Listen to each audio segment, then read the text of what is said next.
Hello, everyone. Hi, can you hear me? Welcome to the Real Estate and PropTech Pitch Night at the Startup Club. My name is Mathilde and I am your host tonight. So happy to connect with everyone. I will share my contact details in the chat and you can do the same if you want to start the networking of the event. And I will also be sharing the schedule and the link to the pitch decks. Tonight we have 6 companies that we will discover in a few minutes. And if you want to if you have any questions to the presenters, you can use the chat to ask them questions, or you can use the general chat. And if we have time, I can read them. So shortly about the Startup Club, we are the one-stop shop for the global entrepreneur community. Our vision is to assist businesses in their funding rounds and growth by connecting entrepreneurs with investors, advisors, mentors in the startup ecosystem internationally through a series of pitch nights and investor networking conferences. And currently we host pitch events in different sectors. We have, for example, EdTech, Health Tech, Green Tech, Food and Agri-Tech, and I'm also hosting the Fashion, Beauty and Luxury Pitch Nights. And a new addition is an AI conference coming up in September.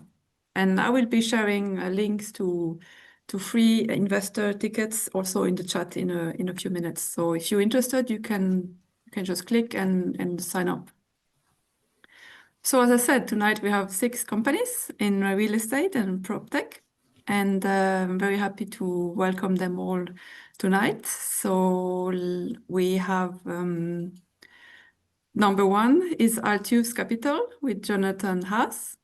The second one is Enso Coliving with Michael Aird. The third pitch is PropSmarts with Dean Ward. Pitch number 4, Casa Umami with Amir Mortazavi. Pitch number 5, Palma Coliving with Mathieu Zeilas. Pitch number 6, QuickData AI with David Bratslavsky. So the event should be ending around 8:10 Central European summertime. So this event will be about the format. It will be rather fast moving, with each startup having 20 minutes in total to pitch and to receive feedback from the advisors. So presenters have been instructed to pitch for about 5 minutes and the rest of the time will be feedback. If some of the presenters decide to pitch longer, then the feedback part will be reduced accordingly. So basically I will start a 20-minute timer at the start of the pitch. It will be visible on the background. And then it's up to you if you want to respect the 5-minute pitch or you want to pitch longer, and then, you get the point. So when you hear a beep, the time is up, and then it's time to wrap it up, and it will be the next presenter. So that's about the format. And yes, we have tonight 5 advisors who will be giving the feedback to the presenters. Very happy to have you here. We have Julia, Freddie, Klaus, Kelly, and Adrian. So it would be the best if the advisors would introduce themselves. I think it's the easiest, so we can do a round table of short presentations. So Julia, would you like to present yourself? Julia? The normal problem. Hi, Ah, everyone. hi. I'm glad to be here. And one more question before I introduce myself. The 6 startups who will present today, were they chosen? Did they apply? Or they're already winners? Because, sometimes they apply like 200 startups and then at the end 6 pitch. So can you just give a little bit background about this? It's not a competition, so this is like a pitch event. So Okay. we select 6 companies and that we want to have on the event, and that's it. I mean, there is no it's not a competition. There is no prize at the end. It's just like a networking event, basically. Like the point is that everyone meets and that they get the chance to present their companies. We will also record the event and it will be on YouTube afterwards. So Well, that's a prize to be part of it. Yes. Super. Okay, short about me. I'm Julia Alt, based in Vienna. I'm now since 12 years in digital real estate.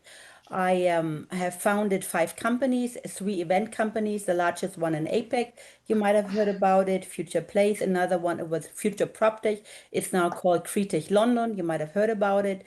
And a third one, and a venture capital fund. I'm also venture partner at Realize Venture, a German-based VC, and I was for many years global digital real estate leader at PwC. And you might have heard about the crazy project NEOM in Middle East. Yes, I was working on it, and yes, it's really happening. Thank you so much, Julia. Welcome at the event. All right, then let's hear the presentation or the introduction from Freddie. Hi all, very good to meet you. Long time no see, Julia, as well. I'm Freddie Pritchard-Smith. I run a property technology consultancy here in the UK. We work with large institutional landlords and property managers like Knight Frank, Mapletree, Redefining, and help them essentially find and select and deploy the right technology solutions. We also have our own PropTech accelerator program and support, which is called TrustTech Verified, where we work and support businesses with their entry to the UK market and then their accelerator program into finding and matching with the right solutions. Thank you so much, Freddie. Very nice to have you here tonight. Okay, let's hear from Klaus. Yes, hi. Thanks for having me here. My name is Klaus Kortebein. I'm based in Frankfurt. I'm German. I'm in the real estate space for almost 30 years. I have been working on PropTech activities even before the word, I would say, was invented. Specifically being on the GP side for more than 25 years, on the investor side on the global span. Since I would say 10 years, I'm personally also an investor in PropTech, real estate companies in different areas. I'm supporting currently, beside the investor side, also PropTechs on scaling their business, basically leveraging my network in Germany, but also in the global span, supporting a VC a company to gain access to the PropTech segment in Europe as well. By the way, I was also working on NEOM, supporting BCG on various activities, not just on that project. So many other projects are happening as well. Maybe not in the scale they have been originally presented, but that's another topic. Thank you so much. Thank you, Klaus. Very happy to have you here. Okay, and now let's hear the introduction from Kelly. Hey, everybody. My name is Kelly Soljacek. I'm based in Chicago. The company I work for is called Modern Ventures. They're a generalist VC firm. Sounds a lot like the company that Freddie works for. We work both with the startups in order to evaluate and invest in them, but half of our LP base are potential users, large commercial owners, property managers, investors in real estate, commercial real estate. I actually come from the ownership side, 25 years in global asset and portfolio management. I was also, I did like 5 years on the ownership side of rollouts of technology, working for solutions for at the property level with the technology and sustainability. So I do a lot of evaluation of the companies for Modern Ventures to figure out if there's an actual fit, for commercial real estate, as well as, sourcing for companies that I feel like would have good value. I also work very closely with me and my team. Our accelerator is called Passport. It's technically not an accelerator. It's really a real estate immersion program, but in a similar vein. And I work very closely with all those heads of real estate in order to help them figure out which technology would help solve their pain points and areas of interest. Wonderful. Thank you so much, Kelly. Happy to have you here. And the 5th advisor tonight is Adrian. Hello, thanks a lot for having me here as well. I'm from Switzerland, Davos in the Alps. my family, I'm running the family office there. We have quite a large own real estate portfolio in all asset categories, shopping centers, living, and restaurants, hotels. And my entry into property technologies came through Patrizia, where I was responsible for the corporate venture capital program, the direct investments in startups. And what I saw there is really how fascinating the industry is, given that it's compared to other industries like 30 years behind or so. So lots to catch up. And that's why I really love to hear pitches like the ones we get tonight. What I'm currently working on is specifically in Davos, we are creating together with the World Economic Forum, a Renaissance Forum, we call it, which will take place the first time next year in Jan 26. And our mission is to elevate top global or top entrepreneurs to the global stage, combine them with capital and global decision makers. And yeah, that's my key thing I'm working on now. Besides that, I'm investing in interesting real estate projects and also active as an angel investor into various types of startups. Very interesting. Thank you so much, Adrian. All right. Thank you all for the introductions. Now we can dive right into the first presentation. So the first one tonight is Altius Capital, presented by Jonathan. So Jonathan, whenever you're ready, you can share your screen, and then I will start the 20-minute timer. Sure. I think I'm sharing the screen now. I think everybody should be able to see the screen. Yeah, perfect. Excellent. Excellent. Awesome. Good evening, everyone. I'm Jonathan Haas, founder of Altius Capital, and we're building a smarter, liquid, risk-managed way to invest in commercial real estate. And the way we do that is with private market intelligence and public market execution. And my ask today is a $500,000 GP seed round to bring that fund to life. So moving on, a little bit of background about me before we get into Altius Capital. I've spent 15 years in commercial real estate investing, including 8 years at Blackstone. I started my career at Morgan Stanley, and my latter role was as head of real estate loan originations at the Royal Bank of Canada. Over that time, I've closed $10 billion plus in loan originations or acquisitions across the US, Europe, the UK, and Canada. I set up my own startup previously called Finera out of a Tiger and Founders Fund backed incubator called On Deck. I've been a futures and derivatives trader over the past 5 years on my own account with about 20% annual returns during that time. So in summary, that gives me a relatively good understanding of both the private real estate investing side and also public equity markets. So what's the idea that we're addressing here? Private market real estate is relatively slow moving and illiquid.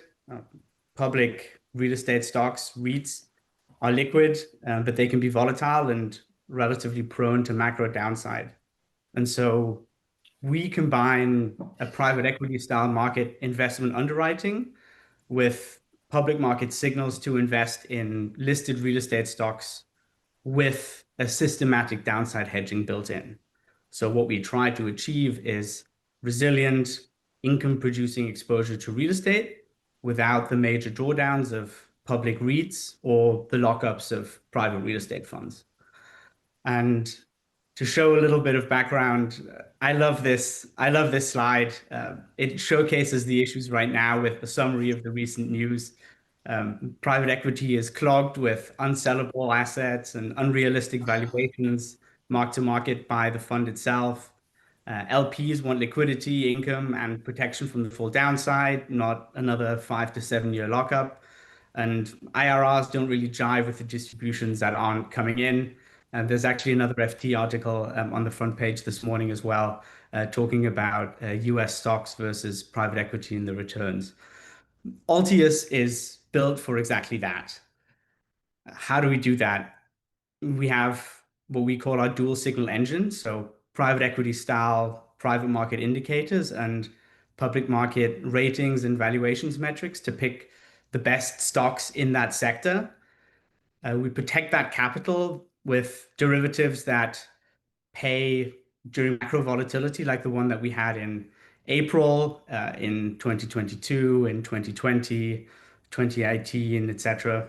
And we get to rebalance quarterly or more often when our conviction changes. Unlike private equity, we won't have a legacy portfolio issue at any point in time. So the way we think of it is private real estate DNA with public market liquidity and hedged fund resilience. So the way that we've looked at it, our preliminary backtesting shows that we outperform the REIT stock benchmarks. That's XLRE, IYR, KBWI, RMZ for everyone interested. We cut the drawdowns by 50%. Our annualized target returns are still able to achieve 15-20% without the liquidity constraints. Obviously, this is early data, but we feel really good. The signals are promising, and we really like the direction that this is taking. So what are we looking for today? A $500,000 seed raise to fund 12 to 18 months of runway. That will get us a quant researcher to refine and scale the model. It'll build the execution and data infrastructure that we need. It will set up the fund to receive LP capital. That includes a Cayman master feeder for all international investors. And it'll set the foundation for a 25 to 50 million first close for an LP capital raise after that. And this is a little bit of more detail on the fundraise breakdown that I laid out here. Now, where do we think that this can go? For context, the REIT sector in the US is $1.5 trillion. It's a little bit smaller in Europe. So we think that the long-term vision here is to achieve 200 million plus in fund AUM, while delivering liquid, risk-managed, high-quality real estate exposure to the best thematic opportunities in the best real estate stocks in the market. And all of that with quarterly liquidity, what we call our private market alpha, and best-in-class risk management. So with that, my ask for you today is back a founder with deep sector expertise and a roadmap and a team to launch. Help us shape a differentiated strategy in a major asset class that is largely untapped in public markets, and maybe let's try building something new together. So with that, obviously, thank you for your time and happy to answer questions. Thank you. I'm curious to hear a little bit more about the we. I checked your profile, but can you please, who's already on board, other advisors, other potential co-founders? So who is we? Yeah, who is we? Yes, of course. So I have one of the folks that I'm working with actually also worked at Blackstone in their fund of funds business. So he's an experienced, hedge fund operator, hedge fund investor. He also worked on the public equity side of a family office for several years. I've got an AI slash software developer, full stack developer, researcher that is going to build out some of that data backend for us. And then I also have a business partner who's a COO, execution style individual that is an experienced org designer, has had leadership and chief of staff roles in the past as well. So that's the team. I feel really good about the people that we have, and I want to make sure that I can get everybody incentivized. I can get everybody involved, with the business and capital to match, and really get to building that infrastructure, because building the infrastructure is not cheap. Thank you so much. As you studied at Oxford, there was a big study about entrepreneurship. It's the jockey and not the horse. So I highly recommend you in the future. Just you don't need to put the pictures or the names, but just put more on the team at the beginning, because this is really like, if you ask me, it's pretty much the most important slide, because the idea and things will change, the way you go ahead, but you and the people that you surround, hopefully not, and you will then shift the waves if you have to. So I highly recommend it, because I really liked your profile. I love the idea. Thank you. Thank you. Thank you, Julia, for your feedback and questions. Okay, Wow. let's I'm actually rather interested in Yep. the market size. You mentioned US is $1 trillion REITs and Europe is a bit smaller. So how do you allocate the money? How do you actually, what's your business plan to get investors on board in general? And what's the yield expectation? I didn't see that in the slides. Oh yeah, that I can talk about. So first of all, I'm sitting in the US right now. I'm actually not far away from Kelly, from what it sounds like. So this is going to be primarily initially a US based investment theme, and the reason for that is that North American capital markets, North American equity markets are meaningfully more liquid. That also allows us to be much more nimble in the way that we use, derivative structures and downside hedging, and that is obviously very important and core to the themes that we try to invest in. The other side is that the size of the market, maybe for context, is, as I mentioned, in the US, it's $1.5 trillion. In Europe, it's about 350 billion.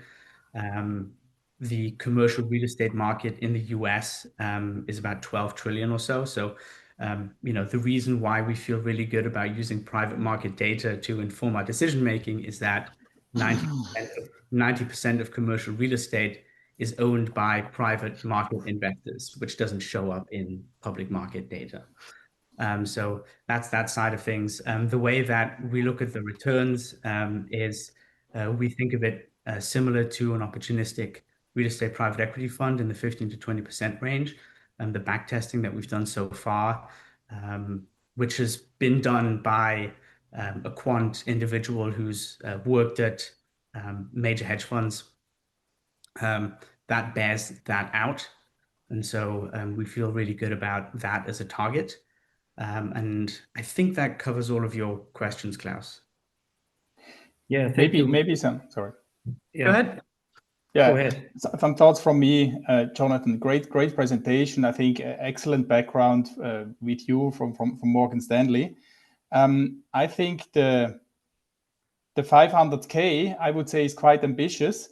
I think the quant and analyst or the quant results, they are a bit weak. So I think there needs much better explanation on what early research has shown, how the model works, how superior is it over which period of time. And you don't need a lot of money to figure that out. So you need to take a guy who knows that, integrate him or her into the team, and then explain that. And yeah. The second thing, just briefly, would be to get some more customer feedback. I understand customers are LPs later. So what would they say? And with how many have you talked? How much do they like it? What would they say are next proofs you need to deliver? And would they be willing to, what do you have, what is success for them, and what do you have to show that they invest an amount of X? And I think if you have this data, then an investor could be quite confident and say, okay, I invest. Yeah. Yeah. Okay, absolutely. Let me take those in turn, because I think I do have answers to most of those. This slide that I'm showing you right now is the current backtest, which runs since 2016. What you'll notice is that this backtest, because it runs since 2016, is actually something that we chose because it isn't just cherry picking the great time from 2010 through 2018, and it shows 30% annual returns and, no drawdowns and everything is great. So the backtest here is based on actual backtest data. It's since 2016, which has the 2018 taper tantrum in it. It has 2020 COVID. It has 2022 interest rate rises, and it has the April market, April tariff disruption. Understood. Yeah. But another comment, this chart is not selling very well. You need to look closely what it means. So maybe you could make it more attractive graphically, whatever. And then maybe also compare versus certain benchmarks so that you say it really outperforms. I don't know what the best comparable benchmark is, but that's of course the investors. Sorry? Yeah, it outperforms XLRE by over 500 basis points. XLRE is the major REIT index in the market. The other ones are IYR, KBWI. Yeah, but I would write that down specifically then, and just more meat here. Yeah, sure. I appreciate that. And then, of course, also interesting, what could change in the future that the past is not valid anymore? Is it interest rates, or what could it be? And which assumptions need to remain stable that it continues to work in the future? And then my question would also be, if you're confident enough in this model as it's shown here, why do you need 500K? You could go with 50 and raise that from friends and family, just invest it, and then maybe start smaller. Yeah. I appreciate that. So maybe to answer the LP question as well. I've spoken to friends and family.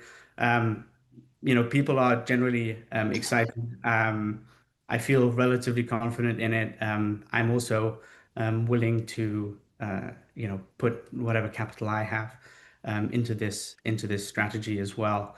The reasoning from a lot of LPs is, hey, we need to actually have the fund structure set up in order to do so.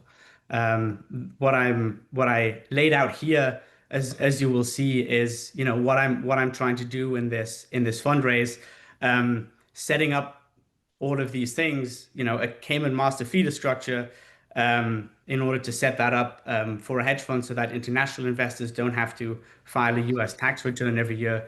Okay. Sorry, got it.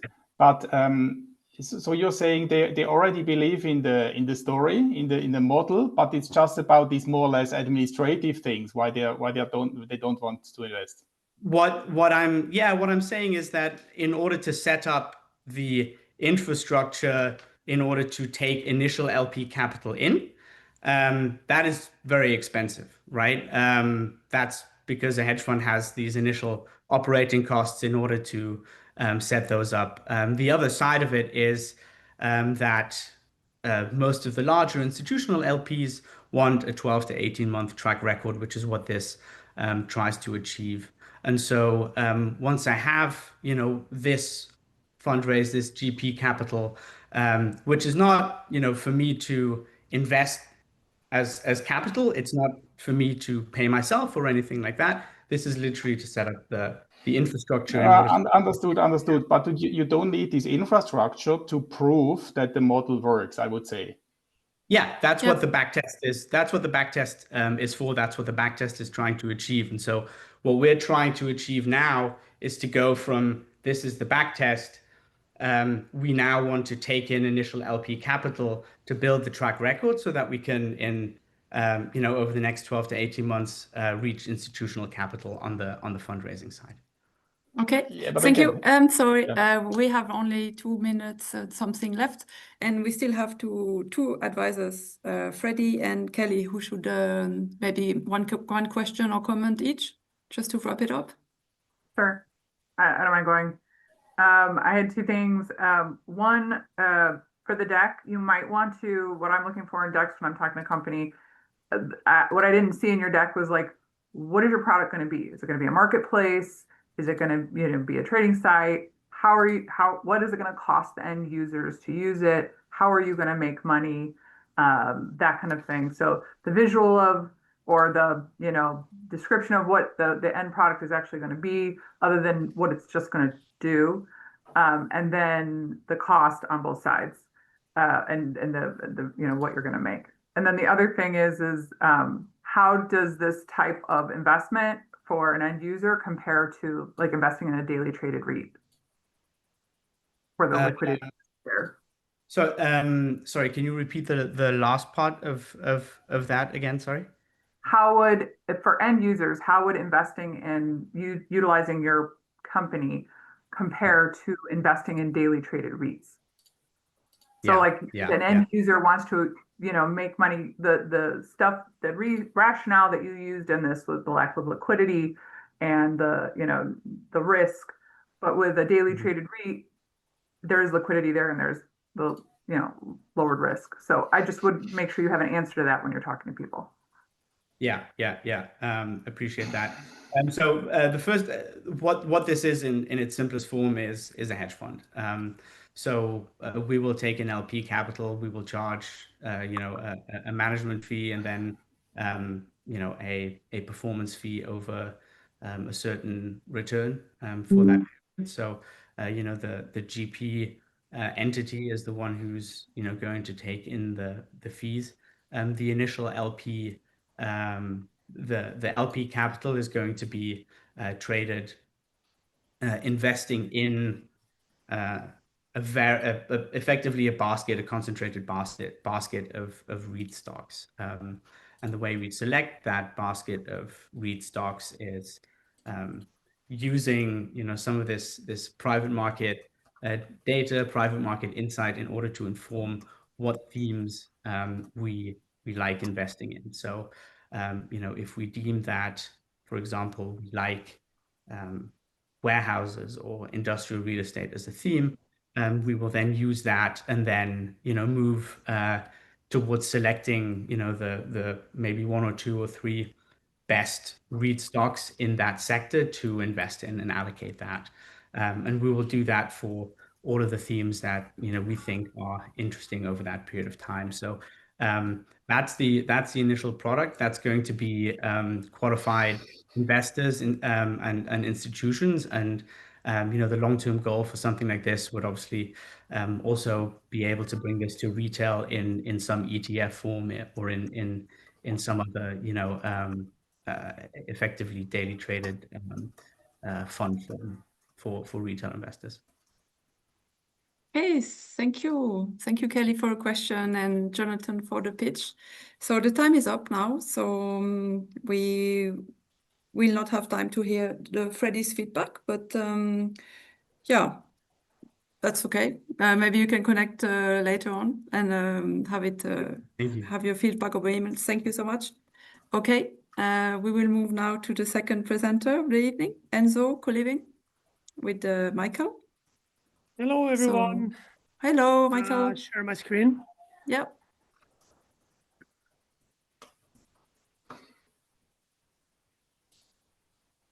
Yep, I can see the screen. Okay, great. All right. I'm starting the 20 minutes now. Okay. Well, hello, everyone. My name is Michael. Swiss father, Spanish mother. I was raised in Madrid, and I did my studies in Switzerland, where I also built my first startup or first project. I built the first paddle court in Switzerland. It was a very exciting project, but I learned a lot from it, and I wanted something different. And after being 7 years in Switzerland, I decided to come back to Spain. When I come back to Spain, at this time I don't go to Madrid, I go to Barcelona. And in Barcelona, for me, it's so hard to find a place to call home. I stay with a friend for 2 weeks, and I really try to find this perfect place. So in the end, I rented this nice apartment in the center of Barcelona. It was like 200 square meters, 5 rooms. It was a dream place for me, but too expensive. Anyway, I had some savings from Switzerland, lucky me, and I could afford that. I did a small renovation, And I thought, okay, I don't know anyone in Barcelona, only this friend that really helped me for a couple of weeks. And I decided to rent the rooms to who is going to be my next best friends in Barcelona. So I was looking for something more, not just a square meter. When I started renting the rooms, I realized that I wanted to create something more. Not only my best friends, I also want these friends who want to share the same values. So when I was renting the rooms, I decided to rent them, including a cleaner, laundry service, a chef that cooks for us, like a whole very complete package. It was a work hard, play hard situation. After I do this, I realized that many people are interested and many people are renting the rooms from me. I find these four guys, one girl, team. So this big team, we actually enjoy. I have like the best time of my life the next 5 months. And after 5 months, one of the guys wants to leave and goes to Berlin. Of course, this happens. These people need flexibility, right? So after I do this, I realize, okay, I have to rent the room. Let's see if this time I can make it even better. When I post the offer, this time I can settle everything very good. I had more than 200 people that applied for the room. I tried raising the price of the room, and I raised the price even 200 euros, and people were even begging me to live with us because we were building this team, right? Something special. It's then when I understand that I'm into something. I get the second apartment, I get the third apartment, and today we have over 700 rooms.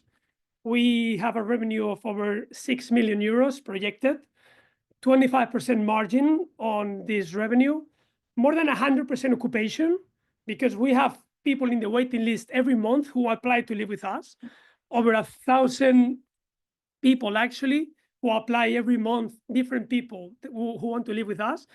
And the most important, a happy community that is also able to create meaningful connections. We have this metric, is 3 meaningful connections per user that we have measured in the last test, and we're very happy about that. The market size is one of the advantages of Enso. I think real estate, residential, and our project co-living is growing all over the world. We are now in Barcelona, in Madrid, in Valencia, and we are expanding to Mexico, Lisbon, and New York. We already established the companies there. We are now starting operations in Lisbon, but we have not started yet in Mexico or New York. However, we have been there, we have checked the competitors, and we know that the company could do very well there. About the competition, there are competition, and this is very important because we want to expand all over the world, right? What makes us different from the competition is that we have an asset-light model and a premium living experience and urban locations. With this, I mean that we always go to the center of the main cities. But actually, this is what makes us different, but it's not what makes us special. I think what is making us special is that, first of all, we are building a strong brand, a brand that people are recognizing, at least in Spain, and we need to work hard to make the same in the US and wherever we go. That we are developing all the in-house tech, or website, or platform, or crowd lending platform. I will show it later. And very important, that we are able to raise capital. Most of the co-livings are not able to do so because it's very difficult to differentiate yourself and to be in the VC track or the real estate track. But we so far raised almost 6.5 million. Our business model is simple. We rent the square meters and we sell premium living experiences. With this, I mean, we rent big apartments, we sub-rent the rooms of these big apartments, adding always layers of flexibility, comfort, and community. But people live with us. So when people live with you, you are able to sell many other things. For example, the co-working, the gym, the coffee service in the morning, and I don't know, a computer if you need a setup to work every day. we're able to interfere in the life of everyone who lives with us. And not only the people who live with us, we also have a community membership of other people who want to join our events. We have around an average of 5 events a week. So they can join our volleyball events or our co-working experiences or travels to Costa Brava or to the ski. We're creating this community that people not only want to live with us, also want to join. The go-to market is, I'm very proud of what we have gotten here, is that, and in the beginning, we didn't know how to see this because we were a real estate and finance company. But with the time, we understood that actually what we knew and we were doing very well was to digitalize the whole company. Doing so, we have now made the company 90% digital or online. Since from the leads of the apartments that we get to the management of the community, we do everything online. The only point that we cannot do online, and we need, of course, someone in person, is when we do the renovations of the space. But the 90%, the rest of the process is all completely online. We have a tech team, 3 people, and we have developed a crowd lending platform. This has been very important for us. We use debt to scale the company, to keep growing. Every apartment that we get, we post it in our crowd lending platform. Doing so, people can invest in our apartments and can just give us the money that we need to do the small renovations. We get the money back in 2 years, and the rest of the contract, usually 8 years extra, we make profit. We have also developed an AI bot that actually has deleted basically the whole sales team. Right now, what we have is an agent that is connected to ChatGPT and our CRM. And because everything is digitalized, with that, we can sell the whole experience. We are releasing the new website in the end of this month. I hope you guys can check it out. And we have an app, but it's not ours. We will work in an app after the website. We are 18 people in the team. And from these 18 people, 15 live in co-living. I'm the first one who lives in co-living. I think my girlfriend wants to divorce me, but yeah, that's who I am. And I love to live in co-living. And I think we understand very well what we have because we live it every day. With revenue, margin, and evolution, we are now almost every year doubling the revenue that we generate and maintaining a gross margin of over 25%. This is very important. We could grow way, way, way faster, but we wouldn't have this gross margin. So we are growing at a speed that we know that we can maintain that. And we have now a new weapon. It's called M&A. We just closed our first M&A of 38 rooms. We learned a lot from it. And now we are studying 5 more operations of M&A. So we are trying to even overperform on the numbers that we have here. What we are raising today is 2 million for the pre-Series A. And for what we want to accomplish with this is the following milestones. Most of them, we are working on them already, but there are some that we need extra money to do this step. For example, opening New York, we decided to open different locations in Latin America, Europe, and America to actually show that we are able to execute not only in Spain, but in other cities. And right now, well, we actually started in New York, but we realized that we didn't have enough capital. So we came back a little bit and we say, okay, we need to raise the rest of the round. So far, we have raised 900,000 out of the 2 million. From these 900,000, 500 already are in the bank. The other 500 will come hopefully soon, but they're already confirmed. And I'm very proud of the last ticket. It's a small ticket, but we raised it from an American VC. And this is attracting or grabbing the attention of new investors over there. So I think it's going to be very important for us. Right now, the company is the holdings is in Spain. But as soon as we complete the 2 million that we want for the pre-series A, we will do a Delaware flip where we will move the holding to the US.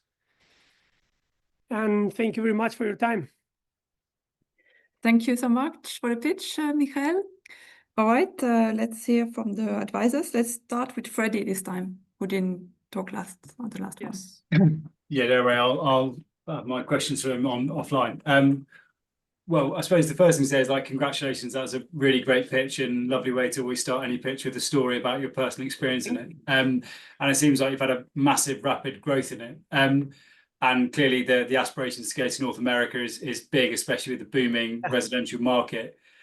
I suppose around with my main observations around kind of clearly the brand is a big playing factor in driving that revenue and demand towards your business. And whilst you're going through it, I literally chucked in Enso into Google and it didn't rank in the top pages in the UK here in London. And so with branding, spending dollars and the challenges of meta and kind of customer acquisition, do you see that the strategy is going to be to use the AI agent to grow organically, or do you think you're going to have to spend a lot on building marketing, especially taking on North America almost state by state? Is kind of, do you have a fear factor around that? Or within your ticket raise, you'd want to go and find a strategic partner that has a large scale asset portfolio already that you could essentially, is there a way that you kind of move into an opco model as opposed to taking on individual units at a time and go for, say, someone that's already managing a 15,000 unit portfolio? Do you see that as a strategic go-to-market versus not knocking on doors, but finding opportunities organically? Two questions in one. Okay. Yeah, there's a couple of things there. First of all, when we started the company, we started as a real estate and finance company, basically. We didn't have a marketing or tech department. However, the product was very interesting for the user. So as I show in the beginning on the KPIs, from the beginning, we had over 100% occupation. When I say over 100% occupation, I mean that if you live on the 16th and you need to pay the whole month on the 17th, there was someone new, right? So that's why we overperformed the 100%. We had right now, over 1,000 people on the waiting list who want to come join us. The difference, I mean, that's like a good start, because whenever we go into a new market, we always go to prime locations. It's difficult for us to find the real estate locations. That's the hardest part. Once we have settled up and we have the spaces, then the leads of the users is very simple. What I mean about differentiation is that in order to be different, in order to push prices up, in order to do something else than the rest of the players are doing, then you need to invest on marketing. When do we invest? We invest when we are already established on the market. For example, in Spain, we grew all organically. Of course, we didn't have enough money to do an M&A, for example, right? Or join a property company. Or when we, not PropTech, a property company, a PropCo. So we tried to join a PropCo, but the margins that we were getting were too low. So we were not interested in joining them to get a 25% margin. There was another time where we had to study the operation and we could not continue with it. I wish we could overperform the numbers in other regions. That's what we learned from Spain. In the UK, yeah, if you Google it, you will find nothing because we are not in the UK. Hopefully we can go soon. And as soon as we go there and we start spending money on marketing, I hope we can pop up the first ones.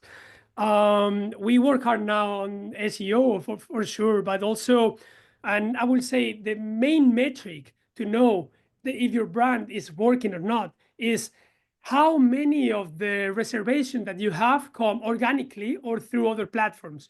So for us right now, 55% of all the reservations that we get are from organic lead generators, like our website and Instagram, TikTok, and all similar platforms. But right now, we have a website that we have been using for the last 5 years. It's the website that I made 5 years ago. And we are going to release now the new one, and we are going to work hard to position it. And I really hope it can overperform the one that we have right now. Great. Nothing more from me. Yeah. Thank you so much, Freddie. Okay, we only have like 3 minutes left. So, Can I ask the question? Kelly? Yeah, Kelly, one question. Mikhail, are you guys investing in, are you building in like large institutionally owned properties, or are you talking about like 4 flats? Because most large institutional owners, they're not going to allow you to renovate a building, a unit, and they're not going to allow you to sublet. Most don't allow you to sublet. And they won't allow anybody in for, less than 30 days. So those short-term renters, they don't like them because of the additional liabilities. That's very important. So we don't do short-term rentals. The average stay of a user is 8 months.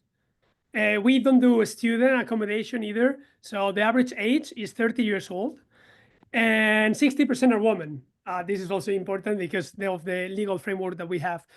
What I wanted to say, we grow faster where we are going now on apartments, but we also have buildings. Why do we say that? Because we always go to the city center. In the city center, there are not usually huge buildings that we can rent. They're always or usually outside of the city. And the negotiations, if you get one inside of the city, it takes like 1-2 years. So we are working on some of these deals. Hopefully we can get some soon. But so far, the thing that has worked better for us is big apartments, 200 square meter, 150 square meters, 4 to 8 room apartments. So these are individual kitchens are in the apartment. They're not like true co-living where there's a big communal kitchen that all the there are different types of co-living. There are co-livings who do it more like student housing, where they have one kitchen for 20 rooms, and there are other co-livings who have one kitchen for every 4. This is almost the same thing. What we do is that we don't have in the same building that you might have your apartment, we don't have other apartments. What we have is a social club, a small co-working that we will have in the same place, in the same city, where we centralize the whole community. So, and through events as well. So we move a lot the community. You don't need to live in the same building to make friends with other people who live at Enso. Okay, thank you. Welcome. Thank you, Kelly. And let's hear as the last, Julia's feedback. I didn't have feedback. I was just No? curious. Okay. One question: why did you pick New York? Because it's one of the most expensive. Why don't you go first, like say, to Berlin, to Germany, or to London? I was just like, do you have like certain KPIs in place? Because I think this is quite, as you said, you moved, you targeted, and then you found out that you didn't have enough deep pockets, and this is so logical for me. So what are your KPIs before you move into a market? No, actually, we raised the first. We have 500,000 plus another million in our pockets. So we decided that would be a very good opportunity to open New York. So the point is that there is another co-living who did a very similar strategy. We actually learned a lot from them, and all the investors were calling them crazy. After that, they raised 400 million. So it's not very expensive for us to open in different locations. So it's almost the same structural cost to open Berlin than New York, almost the same. If we move someone there, I will say 35% more for New York. But what we can get from New York is a huge market, a way bigger market than the one that we have in Berlin. And what we have seen, for example, in competitors, and the reason why we actually go to New York is because there are the competitors who have already 4,000 or 5,000 rooms on co-living. And we are studying small M&A operations there to start with the first 50. We know that the market is there and that we are going to be able to open it soon. So we want to fight hard to open this New York, Mexico, and Lisbon and show that we can execute in different places of the world. Super. Maybe you add a slide with the KPIs, for you moving to a place. Yeah, no, we do have the KPIs. Thank you. Yeah, thank you. Thank you so much, everyone, for the feedback. And thank you, Michael, for that. Yep. May jump in with one short comment. I invested in 2016 as a seed investor into a co-living platform in Germany, and we built a co-living platform in Germany, Netherlands, and the US. Then Corona kicked in, and our operations in the US actually had to be shut down. So lesson learned as well, just by the way. Which company, sorry? And we then sold it to a family office, which then moved it over to Habit. So it was a 4,000 apartment operation at that time.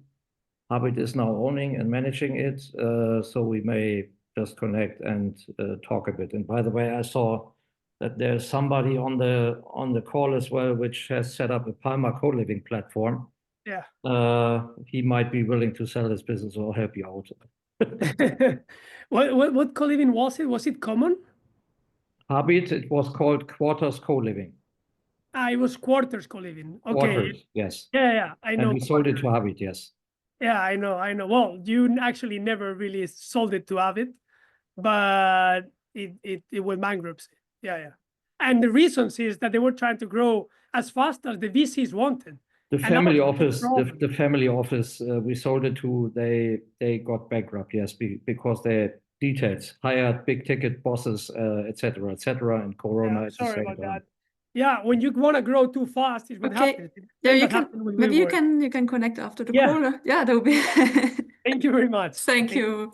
That is, yeah, great. And Adrian, if you want to send your comments, like maybe in the chat or by email. I have no comments, just a great idea. Okay. Thank you so much. Okay, so now we are moving to pitch number 3, which is PropSmarts. Presented, no, Dean could not present today because he was taken ill. It's someone who is replacing him. Yeah, hi, I'm stepping in for yeah, Dean is, exactly. Welcome, Jake. Yeah, thank you very much. Happy to be here. Dean is in the hospital with a collapsed lung, so wishing him all the best. I found out I'm presenting half an hour ago, so hopefully this will be fine, but happy just to jump in if we're all ready. Yeah, perfect. Yes, I see your screen, so I'm going to start the timer and you can go ahead. Perfect. Well, everybody, very nice to meet all of you. We're very excited to introduce you to PropSmarts.com. We are redefining how property and land management decisions are made. In short, we're empowering developers, lenders, investors to move faster, smarter, and with more confidence. PropSmarts is ultimately a digital research and site identification platform. And we take what used to be a very slow, expensive, and risky process that takes months and months and months, and we compress it down to just a couple of minutes. So you can think of us as a due diligence powerhouse that's accessible instantly with data-driven insights across planning, finance, and site viability. So I'm Jake Friedenberg. I advise for PropSmarts on operations and go-to-market. Dean Ward, the founder and owner, is, as I mentioned, unfortunately in the hospital at the moment. Was originally going to pitch to you today, but he has 25 years in residential development, board-level leadership. He has a lot of experience in scaling successful organizations and consultancies. And we're backed by a brilliant tech team. Dr. Ayman El-Hawaji, whose research has been deployed at NASA. His background is in AI from Brunel University. We also have Dr. Jonas Kakaukis, whose research has been deployed across Intel, and his background is in optimization. So we've got the vision, we got the brains, we know how to execute at scale. Here's the pain. On average, it takes 12 months. It takes 300,000 to assess a site, at least in the UK. The process is fragmented, it's manual, it's deeply inefficient. Developers don't like it, they're frustrated. Lenders are more cautious than they ought to be in a lot of cases. And the market is screaming for a smarter solution. So what PropSmarts does is we digitize and we automate the entire due diligence workflow. If you give us one address, we instantly deliver market data, planning information, construction costs, risk indicators, profit potential. It's months of analysis consolidated into a couple of minutes. Our platform right now, it covers 99% of the UK and US target states that we're going after. I'll get into that in a moment. It's clean, it's powerful, it's purpose-built for underwriters and analysts. We have a smart score system that gives you a simple red, amber, green risk barometer across different visibility factors that they care about. And the AI that we're using under the hood is fully explainable. We are able to consolidate disparate data on the fly and show the work so that it can be audited and proofed against so that you're confident it's right. We'll share the deck with everyone, obviously. There are a lot of companies that participate in our space and have complementary or even competitive offerings, but generally, we don't think they're as comprehensive as us. The due diligence isn't as deep. They lack data on things like certain parts of regulatory compliance in different markets. They don't have the AI backbone that can consolidate disparate data that we do. And these are some of our active engagements. CoStar signed actually about a month ago, so we need to update some parts of the deck, apologies, but they signed on for about £7 million in ARR. We're finalizing right now with CBRE, which will bring us to a little bit over 15 million in annual recurring revenue. We have powerful testimonials because our customers love us. If the ARR wasn't testimonial enough, here's some more testimonials from developers, analysts, even Barclays Bank's data head. In the US, we're actively in procurement with partners that we believe could drive us over 15 million in US ARR, separate from the 15 million in British sterling. We're SaaS first. Licenses begin at $99 per seat, going up to about 850 per month per seat for professional use, depending on the use cases and frankly speaking, just the size of the customer.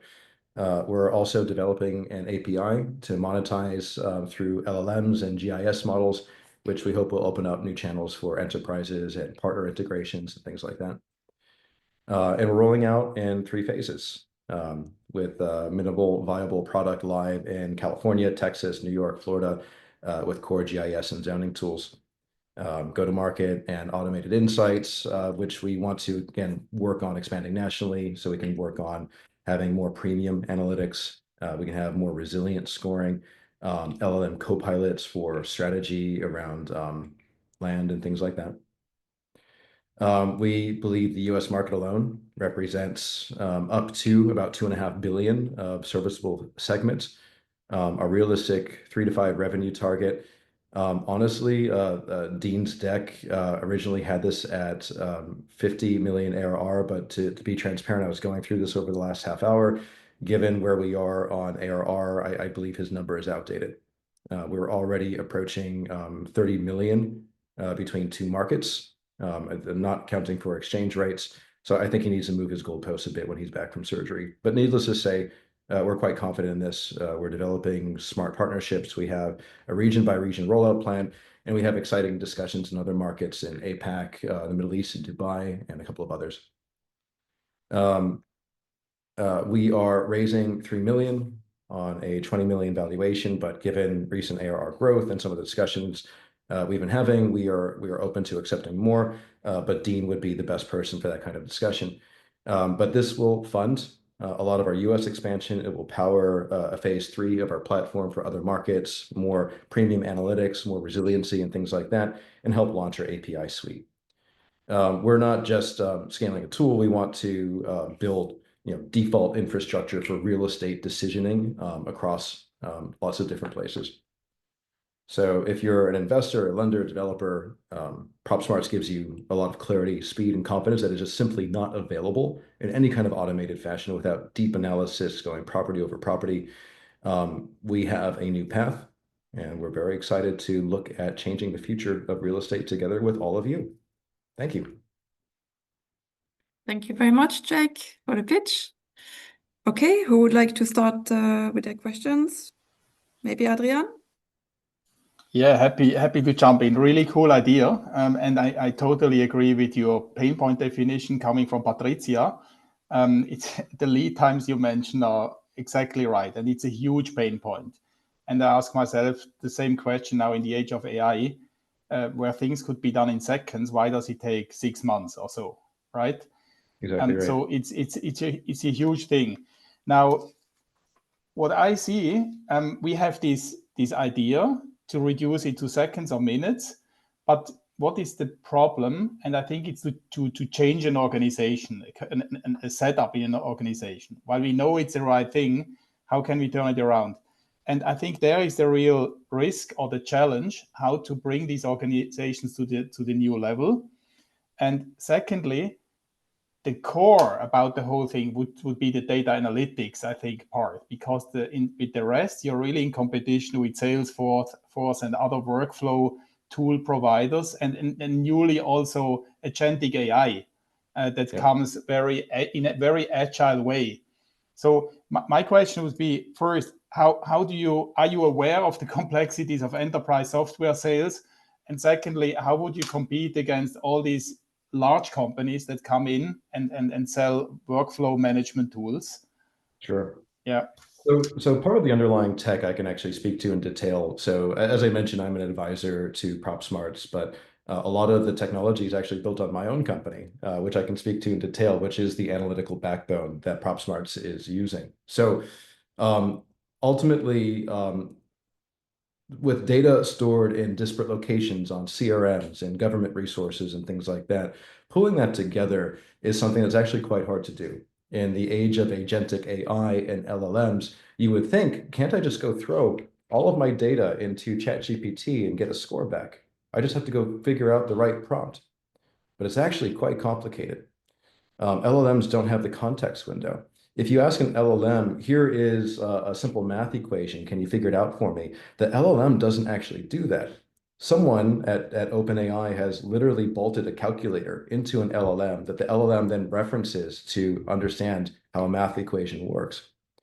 On that same note, when you are pulling together disparate data sets and you're trying to figure out where do they connect, what is the cause and effect, why is the property going to be valued at this much, and what is the risk? An LLM or agentic AI cannot actually do that on its own.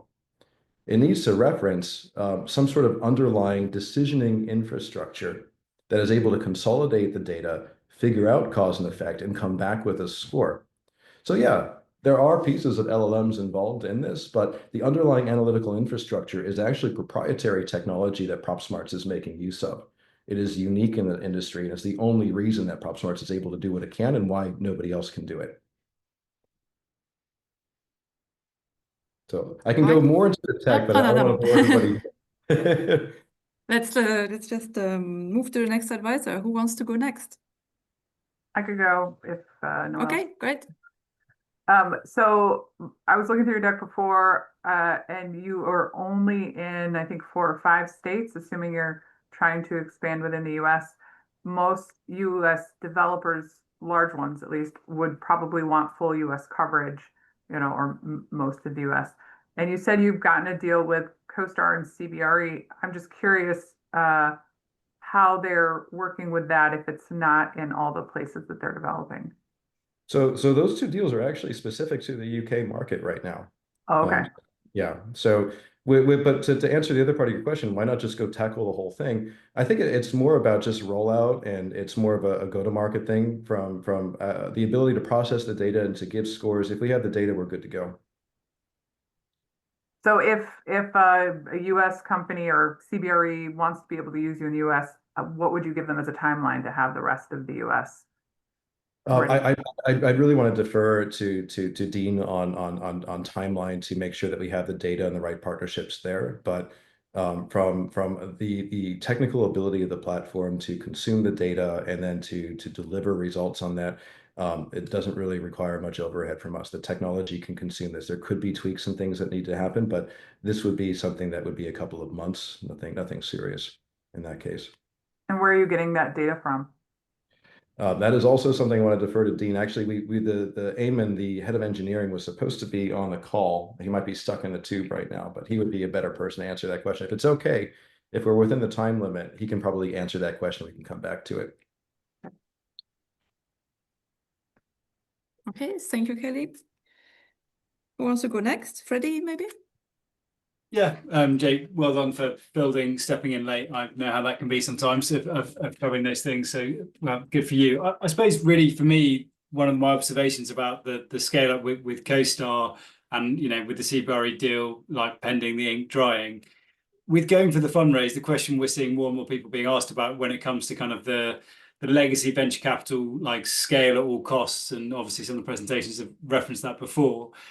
Are you guys profitable now? Will you be? Is the pathway to profitability met? Because I think a big part of this is the sustainability of the business, because I totally agree with you that as of today, it's a defendable model. I'm sure you know, within real estate, we all like to have our own models and don't like to share with each other. And sometimes that can be, if you sign CBRE, will Jones Lang come on board because they're behind CBRE, or they go out and avoid you in the market? So I suppose two questions is the profitability the challenge for the fundraise with the new deals coming in, which you might have to defer that straight back as well? And with strategic corporate partnership, do you think that's a catalyst for more adoption, or could you be potentially blocked by others saying, well, now they're on board, we're going to shy away from it? It's a funny question because I'm not sure how much you know about PropSmarts right now, but we are a team of 3, 4 if you include myself as an advisor, and we're approaching 15 million pounds in annual recurring revenue, with another 15 million USD in annual recurring revenue in active pipeline that's looking good. So when you think about profitability, think about our revenue to headcount, right? We probably do need to be burning more than we are right now in terms of hiring a sales team, a sales organization, moving a lot more of the engineering in-house. As I mentioned, a lot of the technology is actually built upon my company's tech, so we need to make sure that PropSmarts is also managing and developing that internally, which means hiring technical folks.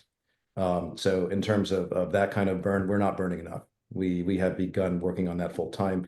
The raise will help with some of the immediate unlocking of that, and a lot of focusing on market expansion. So there's a lot of stuff that we want to do in addition to scaling out teams and technology further, and marketing more than we are today. That means expanding into APAC. That means expanding into the Middle East. We have some promising discussions in Dubai. It means getting more boots on the ground in local markets. Okay, thank you. Thank you, Freddie. And now let's hear the feedback from Klaus, for example. Yeah, I mean, I've been developing for various big companies a lot of sites all over the world, and I could just echo what Adrian has said. It just takes time, and large organizations, that's probably also a barrier to get into large organizations, and supporting, just as an example, supporting PropTech companies, FinTech companies to get on board and hire new startup companies. But in general, I'm extremely supportive what your idea is looking for. I was actually wondering, maybe you can flip back to your subscription prices, which for me sound very low, to be honest. Is that actually per site, or is that, what exactly is that? A seat license? What exactly does it mean? For me, it looks very low.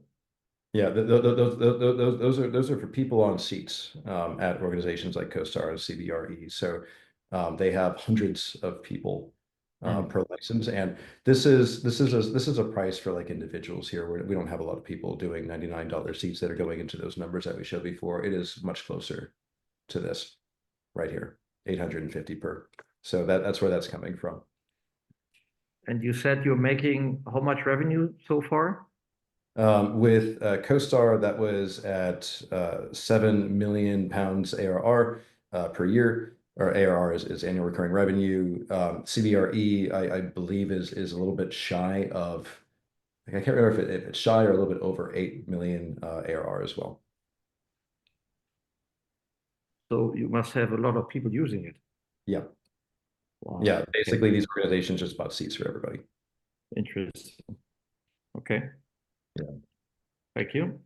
Sure. I have a question regarding your customers. Are you also selling it via a white label solution, like to advisors?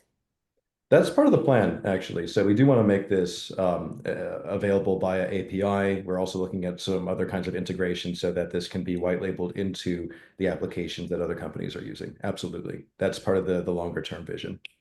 Because also we want to begin hiring more internal engineering staff to tackle. Super. And what about developing an AVM, automated valuation method? With all I'm the the wrong data you have. person to answer that, unfortunately. I apologize again just for the last minute jumping in. Sure. I think an interesting slide would be really to get to know a little bit more about the USP, because there's so many like AVMs with like similar data like PriceHub or others, and that would be really interesting, the sources and the model I agree. to get That's a the good- USP. Good Thank feedback. you. Thank you, Julia, for the useful feedback. Thank you for the pitching, Jake. Thank you very much for having us. Okay. Apologies for the Yeah, no awkwardness problem. of It was It's good. amazing that you made it. Yeah, it's good. Great. Good Thank pitch. you. Great pitch. Thank you. Perfect advisor, I think, jump in. Okay, we still have like 3 companies tonight. So then pitch number 4 is called Casa Umami and is presented by Amir. Hello all. So hi, Amir. Hello, welcome. Everybody. Hi. I am based in Portugal right now. I'm currently at a place about 40 minutes outside of Lisbon, called Colares. I grew up in San Francisco and lived there up until 5 years ago, where I should probably share my deck first, and I can share some of the elements with you. Okay, can you guys see the presentation? Yes, Perfect. perfect. Wonderful. Let me just scoot your faces to the side so I can see it all. Okay. So Casa Umami is a longevity, adventure, and cultural hotel that I'm developing on the coast of Portugal in a national park called Arrábida. It is located 40 minutes away from Lisbon towards the south, close to the town of Sesimbra and to the Cape, which is called Cabo Espichel. It's a once in a lifetime opportunity located right on a cliff with ocean views. I'm raising $10 million, 10 million euros of equity. I'm still have the American mindset in dollars. The IRR is looking to be close above 30%.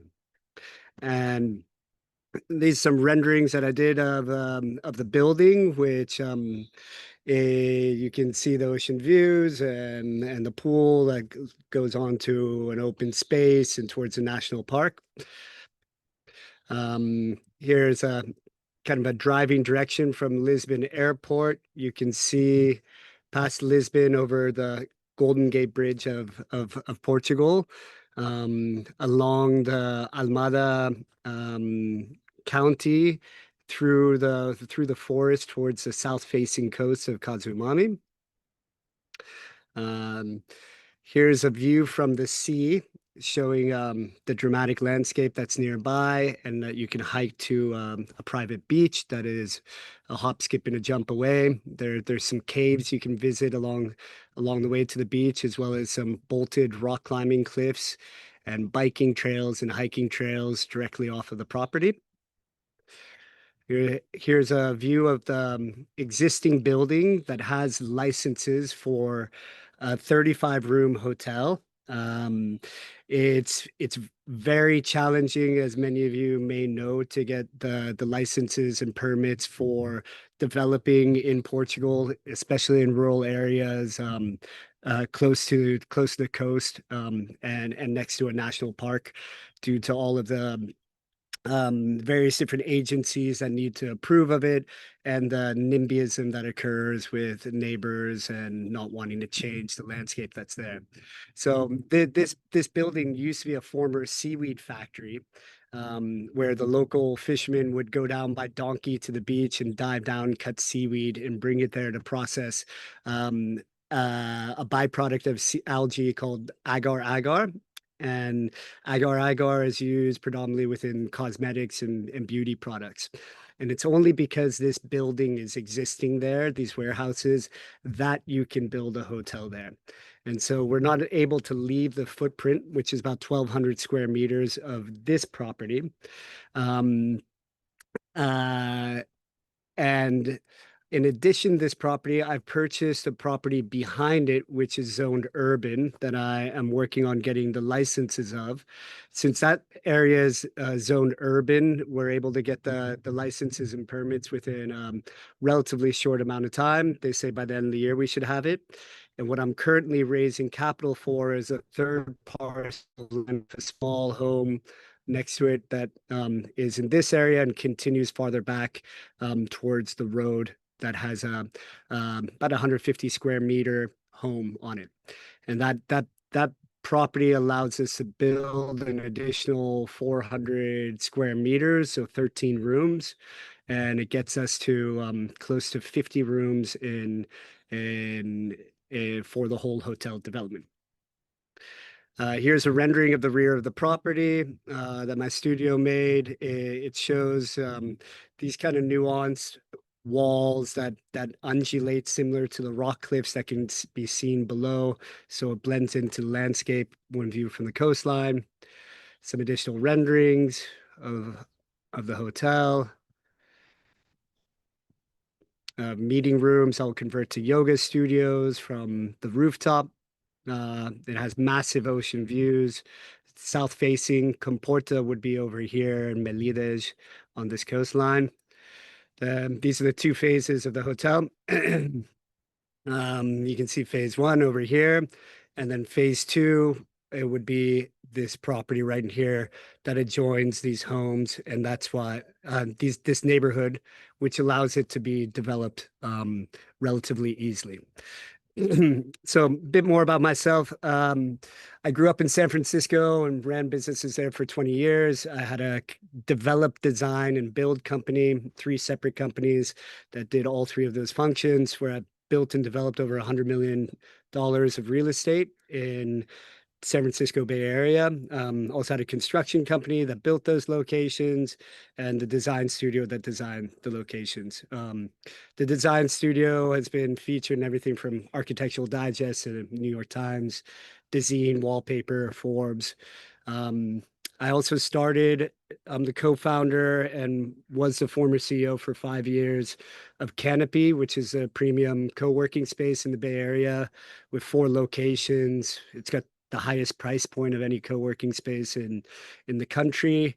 And we've been profitable since day one, except for 1 year of COVID where we had to shut down. That business is still expanding. My design studio is designing it. I also was an investor and on the board of directors for Outsite, which is a co-living group with 50 locations around the world that was mentioned in the previous presentation. I have an amazing operation development partner, Matthew Beguet, who built and developed a series of hostels in Paris that he sold for 34 million euros. He comes from BCG. He's an Excel nerd. We balance each other well. I'm more design conceptual based and construction based, and he is a master operator, along with Edwin Kramer, who comes from Nobu Edition and Four Seasons Hotel. He helped launch these locations, many locations from over 30 years of experience in operating hotels. Valerie is our chief wellness officer. She comes from Four Seasons Starwood and Relais Chateau, where she's helped launch, operate, and advise on numerous different lifestyle spa locations. Then Mima Housing is a modular construction company based in Portugal, where the majority of the construction will be offsite. James, we're in talks with 2 F&B partners, James Edward Henry, who has a Michelin star restaurant outside of Paris with 40 rooms. It also has a farm, and I believe about 15 hotel rooms that are adjacent to the restaurant. He's also going to be in the next chef's table. And then we're very close to signing an LOI with the chief longevity officer, who is the foremost longevity voice in the sphere. He has 3.5 million followers on Instagram. He's a force. That I can't mention his name right now, but I will be able to very soon. So the returns, you can see on the right-hand side. I know that we're limited on time, so we can go over numbers in the future if anybody is interested. Why Portugal to do this? It is growing massively. It's the largest. It's the fastest growing industry in all of Portugal is hospitality. Why longevity? Longevity is now the thing that every hotel and lifestyle group is tapping into for this growing segment of the marketplace that demands it now within everything they do in their lifestyle.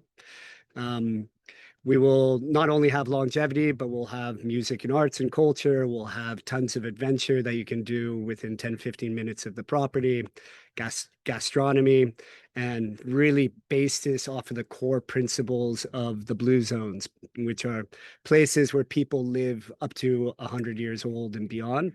So it's everything from moving to eating wisely to connecting to having the right outlook that can help de-stress your life.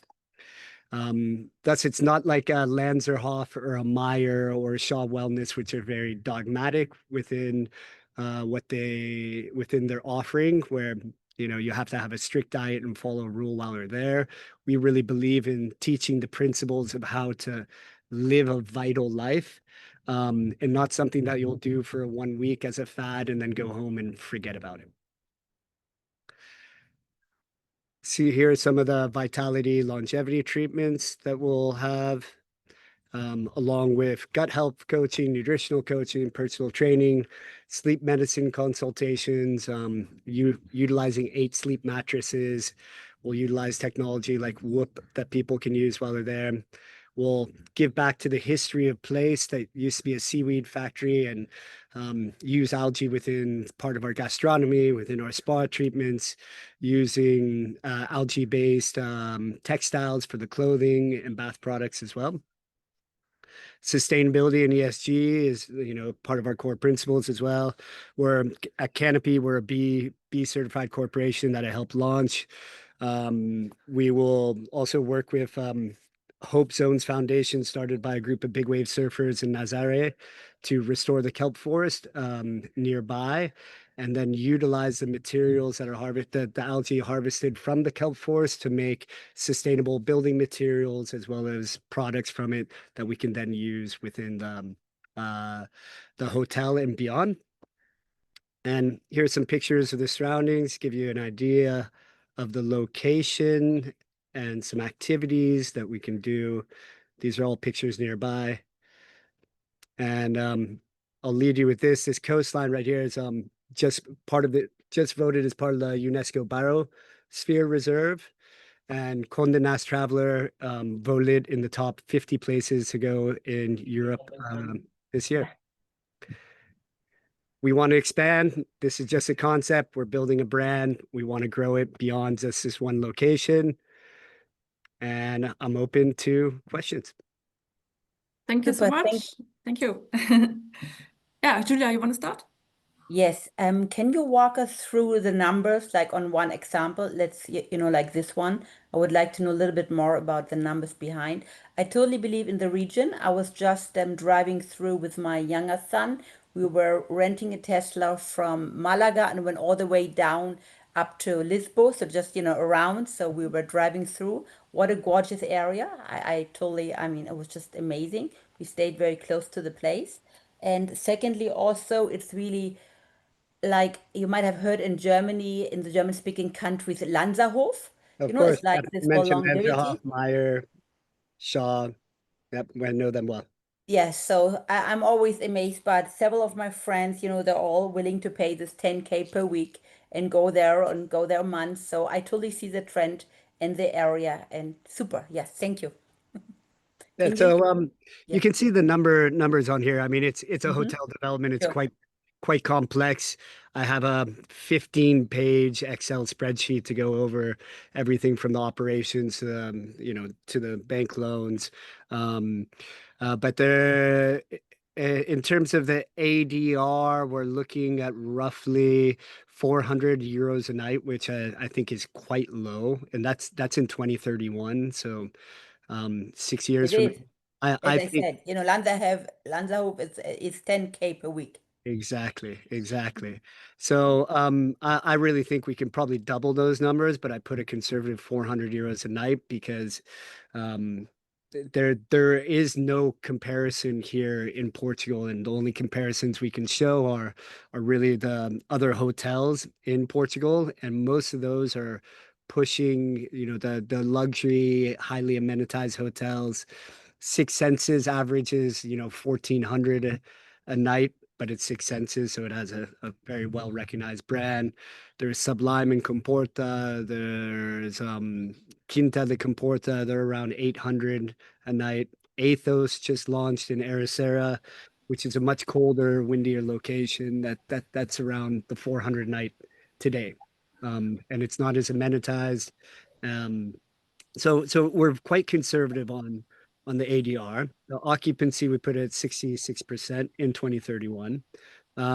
Having this longevity program, and what I've heard from experienced hoteliers, is you really have to design the hotels around the low season, and having a destination hotel in a place like Portugal, even though we're only 40 minutes from the airport, the low seasons here in Portugal are most hotels are around 35%, 40%.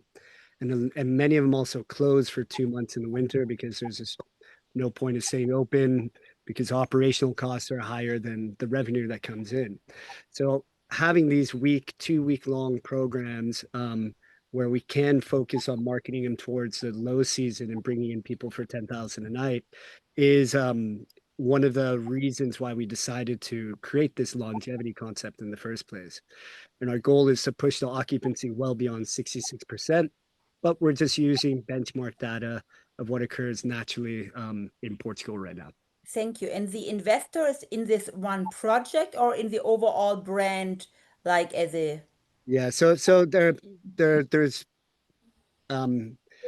not to sound confusing, but right now I'm immediately raising a discounted convertible note, capped at 4.5 million, with a 20% discount and interest. And that is because I'm in need of capital to close on this third adjacent property that will allow us to get to 50 rooms from the 35 or so that we have now.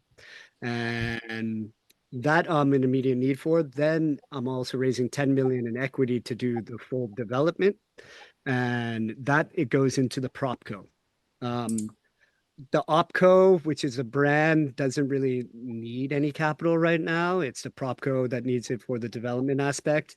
For the OpCo, I already have people who want to give me money and get golden visas for it. So if you put 500K into the OpCo and I'm able to hire 5 employees for 1,200 euros a month salary, I can fulfill the requirements for that.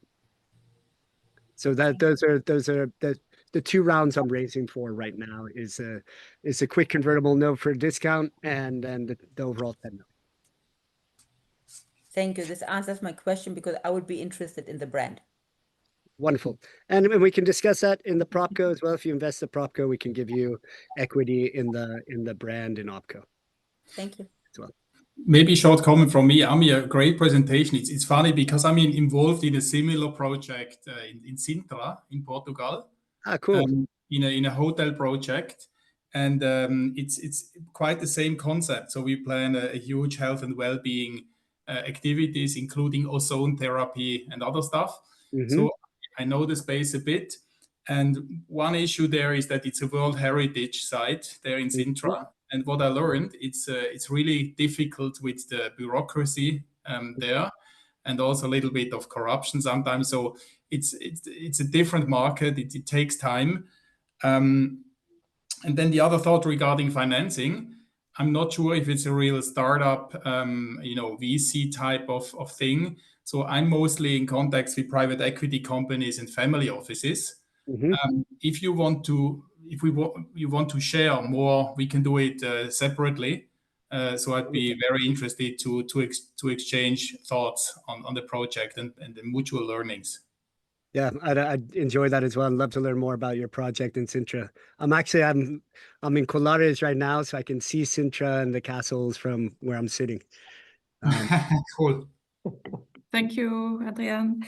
Okay, Freddie, Klaus, and Kelly, do you have something to add into the conversation?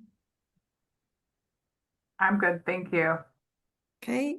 Maybe one quick question from my end. I've seen the picture and the street, the beachfront there. How is the concept linked to the beach? Is it linked to it at all? Because it looks like you have to walk down quite a significant. Yeah. Good question. So you can drive to a beach, which is 8 minutes away, and park and walk 30 seconds and arrive at the beach. I mean, this really is a longevity, vitality, adventure hotel. So we really want to promote people being outdoors and going on walks and hikes, because that is the benefit of being within this area. There is a beach that you can go to, which is a 15-minute walk away. Yeah. Hill. Yeah.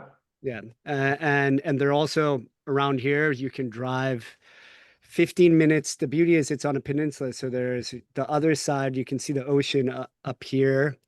That's the west coast.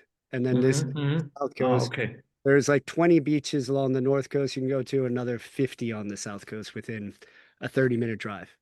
It's there. Yeah, you're in the heart of outdoor activity. Thank you. Thank you so much, everyone, for the feedback. And now I want to go on vacation when I see all these pictures. and your background. And your free stay background. to come here. If I'm able to raise money from any of these people on the call. Okay, very, very well. Yes, I can see. Perfect. Okay, excellent. So everybody, I know it's been a long day. Thank you for your attention. I hope to make this super exciting and interesting for you. I'm David Brzeslowski. I'm founder of QuickData AI. We have an AI-powered Excel add-in for faster, error-free underwriting in the multifamily real estate space. Let's go to the next slide. Second, there it is.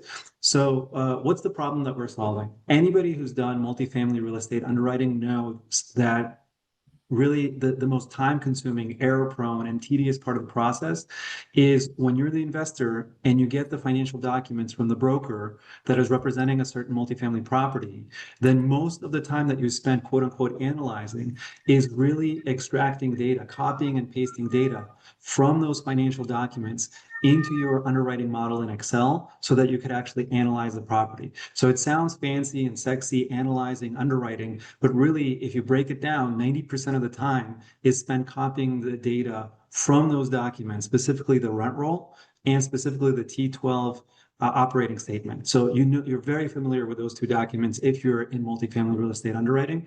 And what you do is you copy all those data. So all the revenue by line item, all the expenses by line item, all the rent rolls data and how much each unit is renting for, all of that you have to copy into your financial model just to begin underwriting. So what we do is we literally automate that whole tedious, time-consuming, error-prone process and allow you to jump right into real estate underwriting. The benefits of automating that process is you know, instead of spending 20 to 30 minutes per deal copying and pasting, you jump right in. So you save 20 to 30 minutes per deal when you analyze multifamily real estate. If you're an active multifamily real estate investor, that amounts to roughly 15 hours plus per month in time savings, and that allows you to spend that time more wisely analyzing the property rather than copying and pasting the data from that property into your underwriting model.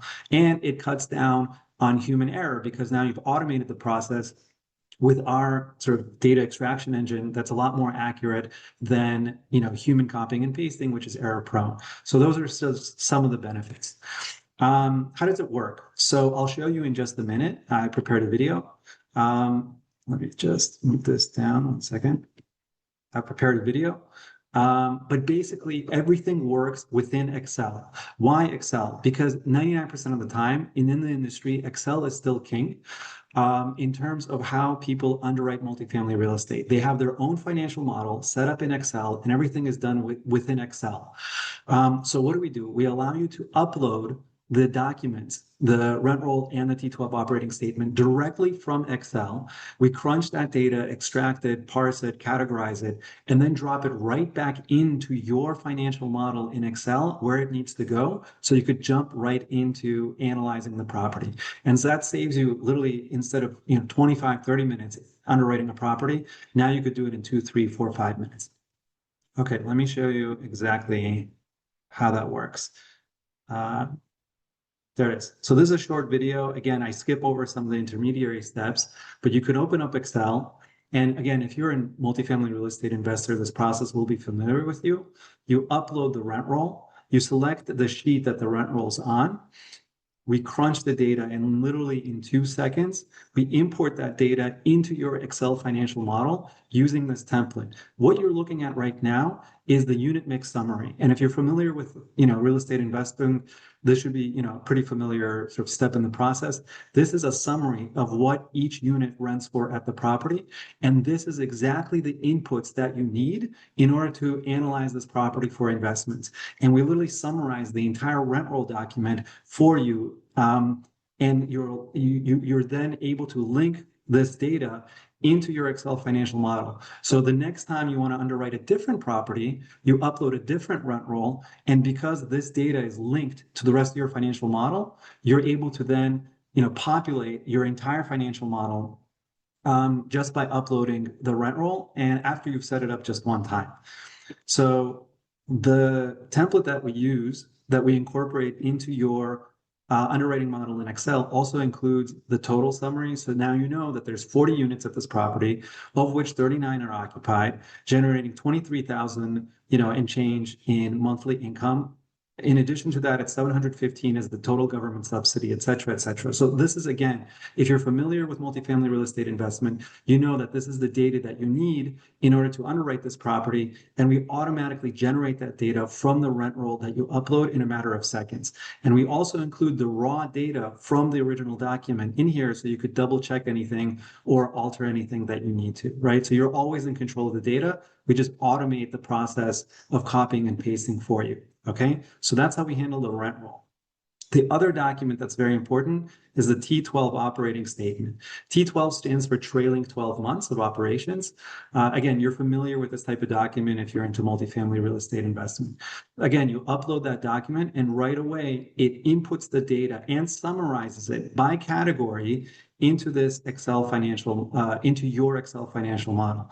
You're able to then scroll down and see every single line item of that property, of that operating statement, categorized on the left automatically for you. Okay, so in this case, it's other income, bad debt. I mean, these are sort of categories that are typical of multifamily real estate. They're industry standard.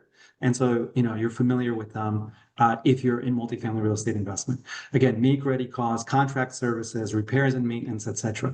At the same time, you are in control of the categories. We don't force you to use this automatic categorization. If you want to change the category from, let's say, make-ready to repairs and maintenance, you're able to do that. So you're fully in control of the categorization. We just automate the process for you, but allow you to make any changes that you need.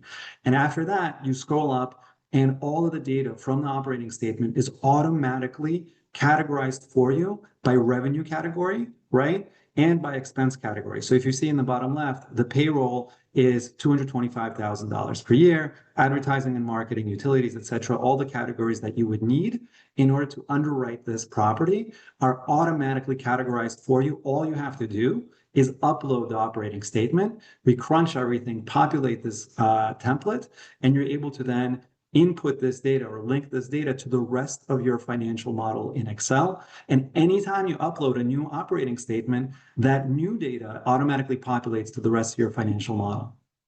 You're also able to input the number of units in the property and get the values per unit, right? So this is a very detailed template that we give to you And that allows you to input this data or link this data to the rest of your financial model. Now, what are some differentiators or what's unique about how we do things? Number one, instead of having a SaaS platform where we force you to use our user flow or our underwriting model, instead we say, look, we know that you're a professional in the multifamily real estate space.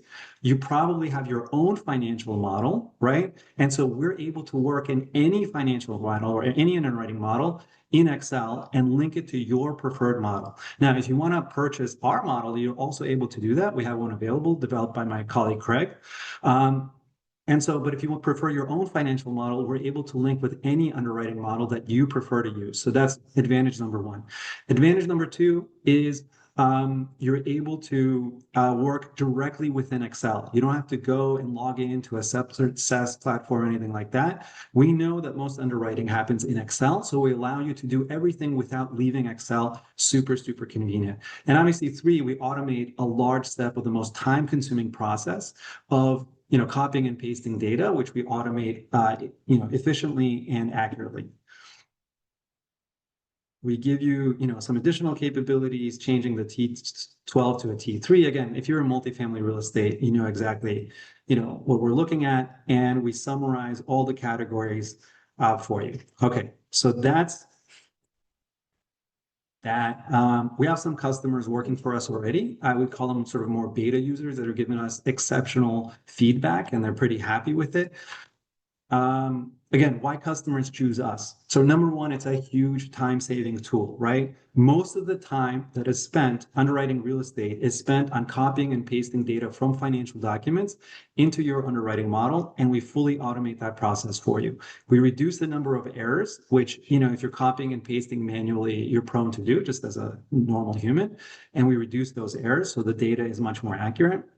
We work with your existing workflow, as I mentioned before. So if you prefer to use Excel, everything happens within Excel. If you prefer to use your own financial model, which a lot of people prefer to do, we will work with your financial model. So that flexibility to automate things with your existing workflow and process and model is really a game changer, because that's what separates us from some of the other options that you might find on the market, which force you to basically log in to a separate SaaS platform, a web application, do things how they do things, etc. Okay, and it's really easy to set up. So what are some of the additional benefits? Again, the time that we save per deal on average, again, it depends on the size of the rent roll and how many line items on the operating statement, but without going into kind of the nitty-gritty detail, I could tell you it saves, anywhere from 20 to 5 minutes per deal, which is huge time saving, especially if you're an active multifamily real estate investor. You're underwriting deals all the time, right? And so if we could save you 25 minutes per deal, per underwriting, and you're doing 2-3 of those per day,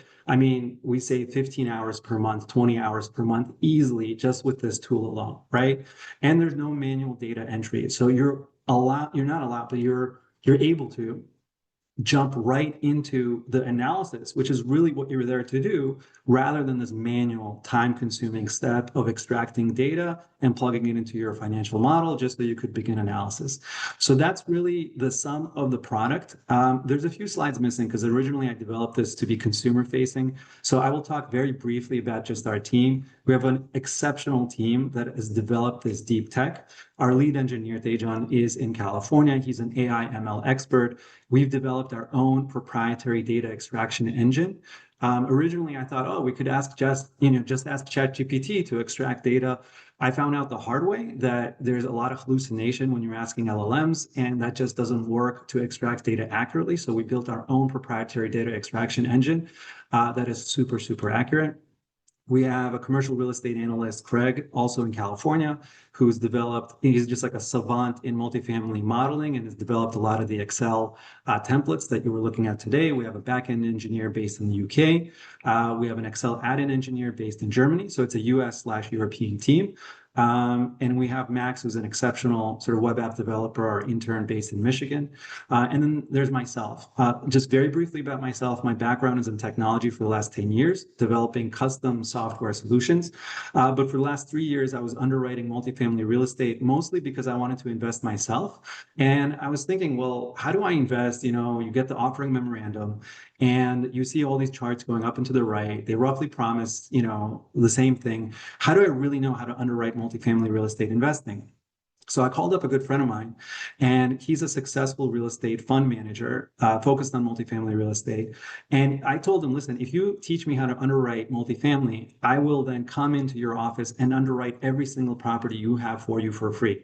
So for me, it was free education. For him, it was free labor. And I've been doing that a while and basically understood all the nuances of multifamily real estate underwriting.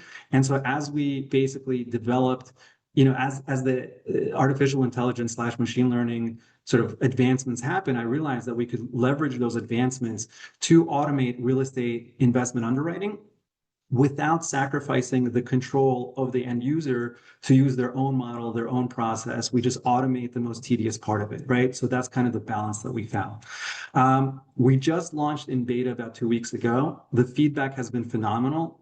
There's also some new features requested, which obviously we're going to incorporate into our roadmap. The use of funds, again, we're looking to raise $1 million at a $5 million valuation. What are we going to use the funds for? So we've really spent the last 9 months focusing really hard on developing the product. The product is now there, and now we need funds to go to market and distribute. There's really 2 directions that we go in terms of distribution, or 2 products, I would say, for one is B2C, which is this Excel add-in. So if you're a real estate investor, you could install this Excel add-in into your Excel, and boom, off you go. And you pay $99 a month subscription, and you could use it pretty much as you want. Number 2 is we have an API that does this for other real estate platforms. So for example, we're now in conversation with a very prominent, I can't mention their name, but with a very prominent real estate platform that is specializing in multifamily real estate investments. They have 700 institutional clients, but they reached out to us and said, our data extraction, was built 8 to 10 years ago. It doesn't work so well. Can you power our data extraction from these financial documents? So we're looking to integrate into their model by using, or into their SaaS product using our API. The same is possible of real estate accounting firms. So accounting firms that specialize in real estate, very often what they do is ask their clients to summarize all this data that I just mentioned, along with some other documents, manually, and then input that data into a template that the accounting firm prepares, and then send that data to the accounting firm so that the accounting firm could use it for taxes. Anyways, it's a very tedious, time-consuming manual process, and we're going to automate that as well into using our data extraction engine. Now, if you think about it, that market is even 100 times bigger than real estate investment, because at any point in time, how many properties are for sale, right? Maybe 1%. How many properties need to do taxes? Well, 100%, right? And so doing the same process, but for accounting, really expands the market even further. So those are kind of the 2 products that we have. One is the end user uses an Excel add-in. 2 is, some platforms or accounting firms use our API to power their data extraction process. And again, I'm sort of summarizing, I'm speaking high level. I could go into the specifics of that, of course. And then we're going to build a web application. We're going to release it in about 2 months, where all you have to do is go to a website, upload the T12 operating statement, upload the rent roll, and right away we do a quick data analysis, crunch the numbers for you, and output a back of the envelope analysis that allows you literally within 2 minutes to see whether you want to do a deep dive and further analyze a property or not. That is sort of a classical intermediary step that any real estate investor goes through, does this quick analysis before jumping in and spending time for a deep dive, right? And we're able to automate that for you. Simply you upload the 2 documents that I mentioned, and boom, the analysis is ready. And then you could tweak the assumptions like loan to value and a few assumptions that you want to tweak, and boom, your analysis is done. So that's the web application. So those are the 3 things. 1 is the Excel add-in, 2 is the web application. Yeah. We have 3 3 minutes left now. Should we listen to at least one feedback from someone? Please. I'm sorry, I'm going on and on, but I could talk more about the market and the size of it. It's huge, but I would love to get your guys' feedback, please. Yeah, well, we don't have much time anymore, unfortunately. But Kelly, would you like to give some feedback now? Yeah, no, great presentation, David. If you are going to do a 5-minute pitch, you got to learn to be a little more concise. Like you got to be able to 100%. get to, the problem and how you guys are different, that kind of thing. But coming from the multifamily industry, I've seen a lot of products like this. How do you guys differ from like Proda, who's been in the market for a long time already, who seems like they do the same thing? Sure. We've actually used our product. We've used every product on the market. So number one is data accuracy. You know, they have a general purpose engine and they say you could, you know, use our general purpose engine and tweak it to your needs. So they force you to basically train their engine on your data. We've already done that for you. So it's much more plug and play. We've really focused on multifamily real estate documents, whereas theirs is a general purpose engine that could also do real estate documents if you train it as such. So it's much more focused and much more accurate as a result. Okay. The other question I had was cost. You didn't mention how much it costs the end user. Yeah, the end user pays $99 a month for a monthly subscription. And then they could analyze pretty much unlimited properties. So David, just with that, I appreciate the use case, and definitely to follow on from what Kelly said around, there's quite a lot of products that are out there. I suppose there are also products now that are looking to digitize that operational income and market gamification. So there's sort of the data is already available to them. I suppose in a business go to market, when it's $99 per user, like how many people in a large business are actually doing this work and are going to be buying paid licenses? Because if you have a team of 3 valuers and a large team, you've only got 3 licenses. So how do you see it scaling beyond just, you know, the limited number of people within an organization that might be using this? Yeah, we only really need a limited number of people. So we've sort of looked at a multifamily real estate database. There's 15,000 multifamily real estate investors just in the United States alone. I'm assuming it's roughly the same in Europe. So you're talking about 30,000 real estate, you know, potential end users just on the investment side. Then you add all the brokers that have to do the pro forma for those investors. That expands the market further. And then you consider all the lenders that also have to underwrite the same property from a lending perspective, and that expands the market further. And that's just multifamily real estate, and we're going to expand into commercial, like other commercial real estate, like office space, et cetera, beyond that. So now that we have the data extraction engine, we could train in an additional documents. So we're starting with multifamily real estate, but we're certainly growing from there. Okay, thanks. Okay, thank you. Thank you, Freddie. Julia and Klaus, any short comment, question? Julia? I recommend to stay in one area, let's say residential where you are right now, because I think the market alone is big enough. And when you're a little bit ready, I wouldn't mind to put you forward to Avalon Bay. I'm quite in good contact with them, the innovation department and the people using it, which is one of the largest in the US. Yeah, please be in touch because we're definitely ready in the multifamily space. So if you want to reach out to me, QuickData.ai or David at QuickData.ai, would love to connect either with end users or potential partners. Would really appreciate that, and thank you for the suggestion. Thank you, Julia. And Klaus has something. Sorry, I was on mute. Yeah, One okay. final quick question from my end. Can you import from other systems like SAP or Yardi or similar property management systems as well? Or just Excel to Excel? If it's already digital, you don't really need this product. The short answer is yes. But the longer answer, slightly longer answer, because I know we're out of time, is that 99% of the time, the data that is shared isn't shared as sort of digital. It's shared as, you know, an exported document. Like that's just how the industry works for whatever reason. So you would export the rent roll and the operating statement from Yardi, and that's how the broker shares it with the investors still to this day. And as a result, the investor has to reformat that same data into the format that they prefer, which is what we automate. And so in theory, yes, you could sort of connect directly to Yardi, but unfortunately, that's just not how the data is shared as of today. Thank you. Thank you, Klaus. Thank you, everyone. So this was the last presenter tonight. Congratulations, David, on the pitch. And thank you all for staying till the end. I know we ran a little bit over time, but I believe it was a very super interesting event and evening. So I hope to see you next time again at Startup Club. And we have like events regularly. And yeah, have a good night. And we will be in touch with the contact list and the recording. And if you have any questions, you can reach out to us, to Oliver or to Olga, and to Madite as well. So Super. yes, Thank you so much.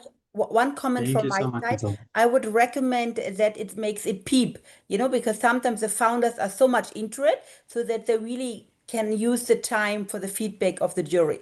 Because I think it's 2 yeah, minutes Oh, you for jump 5 in people. earlier. I was Just back something in- that you have like a reminder or like, like beep, and then, they know now they have passed 50%. Yeah. And, this is Maybe just like something I like would. there should be a first beep after 5 minutes and then a second beep after 20.